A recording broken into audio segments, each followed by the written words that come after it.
help me hit 1,000 subscribers, support the video with a like and share your thoughts in the comments. I read everyone, thank you. Oliver Hale had never been bold, especially not around his boss, Adeline Ward. She was the kind of woman who carried silence as if it were authority, the kind who could make an entire room straighten their backs with just a glance. He admired her from a safe, invisible distance. Admiration was easier when she barely noticed he existed beyond his work reports. It was his birthday, and Oliver had slipped into the office a little earlier than usual, hoping to avoid the cheerful ambushes that coworkers usually planned. But as he reached his desk, he saw a small envelope placed neatly at the center. Inside was a handwritten note in a graceful, elegant script he recognized immediately. "Happy birthday, Oliver. A.W." Just 3 words, his name and her initials. Too simple to mean anything, too personal to mean nothing. It lingered with him for hours, sitting like a spark waiting for a breeze. By lunchtime, the office had devolved into chatter and mild celebration, and someone decided Oliver absolutely needed a birthday dare. They chose something ridiculous. Something bold. Something no one expected him to do. He was supposed to walk into Adeline's glass-walled office, smile, and jokingly say, "Will you marry me?" He was supposed to say it as a joke. He was supposed to expect laughter. He was supposed to walk out immediately afterward. And maybe he would have refused, if he hadn't still been thinking about that simple handwritten note. Maybe he would have declined the dare if he hadn't wondered, for a split second, what she might look like if she ever smiled softly instead of professionally. So he walked toward her office, heart thudding like a drum held too close to fire. Adeline looked up just as he entered. She wasn't wearing her usual unreadable expression today. There was something gentler around her eyes, something almost warm. "Is everything all right?" she asked, setting down her pen. Oliver had 2 seconds to back out. 2 seconds to say he'd come for a report, or to ask about a project, or to pretend he'd wandered into the wrong room entirely. Instead, the ridiculous dare landed right on his tongue, dragging courage with it. I actually came to ask you something," he said, voice trembling but steady enough to hide behind. She waited.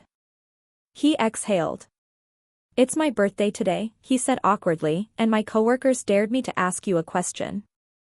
A small, amused spark appeared in her eyes, rare, delicate, unbelievably disarming. "And what question is that?" she asked. He swallowed. And then, before he could think too much, before fear could intercept his words, he blurted out. "Will you marry me?" The words fell into the room like glass beads spilling from a broken box, beautiful, fragile, impossible to pick back up. He expected shock. He expected anger. He expected the kind of silence that closes doors. But she didn't do any of that. Adeline Ward, strict, reserved, famously unreadable Adeline, smiled.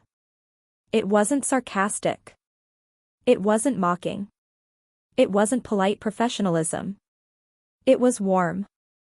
It was real. It was the kind of smile that softened something in her she usually kept hidden. "What if I say yes?" she replied quietly. The world inside Oliver's chest stopped.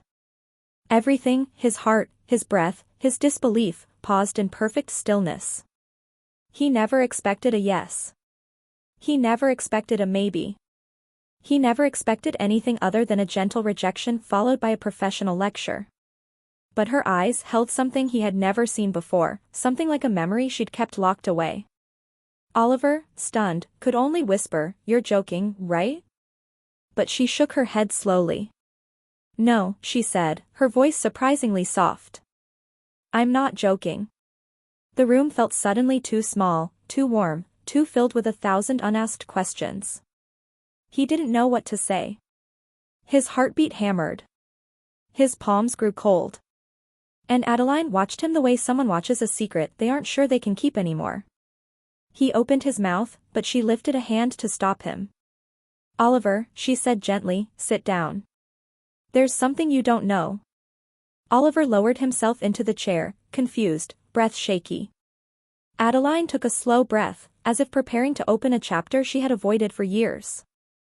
And then she said the sentence that would unravel everything Oliver thought he knew about her. Before you joined this company. I already knew who you were.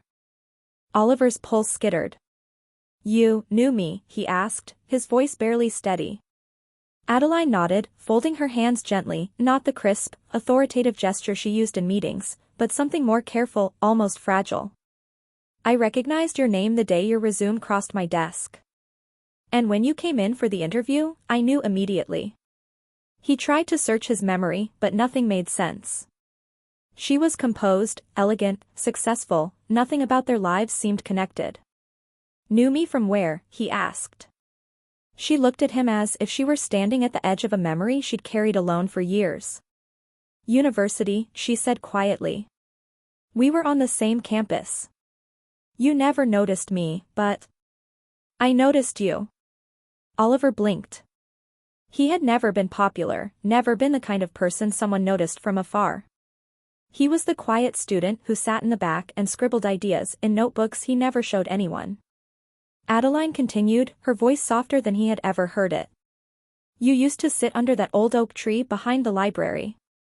Every day at 4 p.m. Like clockwork. You'd write things in a notebook with a blue cover. His breath caught. He hadn't thought about that notebook in years. I remember, he whispered. He remembered the tree. He remembered the peace. He remembered writing stories he never had the courage to share. But why would she know that? Adeline's eyes softened. I watched you. Not in a strange way, she added gently, reading the confusion on his face. But because you always looked so peaceful. You looked like someone who carried storms inside but still managed to sit quietly under the sun. Oliver felt something shift in his chest, something fragile and unexpected. She continued. And then, one day, you disappeared. Her voice thinned slightly, a rare crack in her armor. You left campus early that semester. No notes, no explanations. One day you were there, and the next, gone. He looked down at his hands. His father had gotten sick. He had dropped out to work full-time. It had been the hardest, loneliest choice he'd ever made. I had to, he murmured. I know, she whispered. I found out later, after you left. And when your resume came years later, I recognized your name instantly. I didn't hire you because of that. I hired you because your work was exceptional. But I did remember you. A quiet stillness settled between them, gentle, intimate, impossibly unexpected. Oliver swallowed. So, when you said, what if I say yes, was that because? Adeline let out a breath that sounded almost like a confession. I said it because for years, I've wondered what would have happened if I'd ever walked up to you under that tree. If I'd ever said something. Anything. He stared at her. The woman he had admired from a distance. Had once admired him from one. Adeline. I had no idea. I didn't expect you to, she said with a small smile. You were always lost in your own world. And maybe that was part of what drew me to you. He felt heat rising in his chest, a strange mixture of disbelief and something dangerously close to hope. But marriage, that's a big word, she finished softly. Yes. And I didn't mean it literally. I meant, what if I said yes, to the idea of you? To the possibility of you? What if I said yes, to the thought that maybe this moment was never really a joke at all? Oliver felt something inside him unfold, something he had kept folded for too long. He had spent years believing he was invisible. He had spent years believing he wasn't someone who people noticed, remembered, cared about. And here she was, Adeline Ward, telling him she had remembered him long before he ever knew her name. Why tell me now, he whispered. Because today you asked me a ridiculous question, she said with a soft laugh. And for the first time in a long time. I wanted to answer honestly. Oliver's heart thudded. So, is that a yes? She shook her head gently. No. It's not a yes. His heart dipped. But it isn't a no either, she continued, looking straight into him. It's a beginning. He exhaled slowly, something bright filling his chest. A beginning, he repeated. Adeline stood, smoothing the fabric of her sleeves. She looked lighter somehow, as if speaking the truth had unburdened her. Come back after work, she said. We can talk properly. No dares. No jokes. Just honesty. Oliver nodded, unable to stop the soft smile forming on his lips. Okay.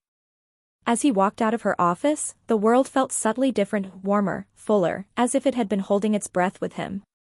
Later that evening, when he returned to her office, she greeted him not like a boss addressing an employee, but like a woman meeting someone she had once known and was ready to know again. He didn't know what the future held. He didn't know where this beginning would lead. But for the first time in a long time, the unknown felt less like a threat and more like an open door. And on his birthday, a day he had never expected to bring anything more than a dare, he discovered that sometimes life doesn't wait for perfect timing. Sometimes it simply hands you a moment. And waits to see if you're brave enough to step into it. Some birthdays bring candles. Some bring wishes. But the rarest ones bring answers to questions you never had the courage to ask until the moment you finally do.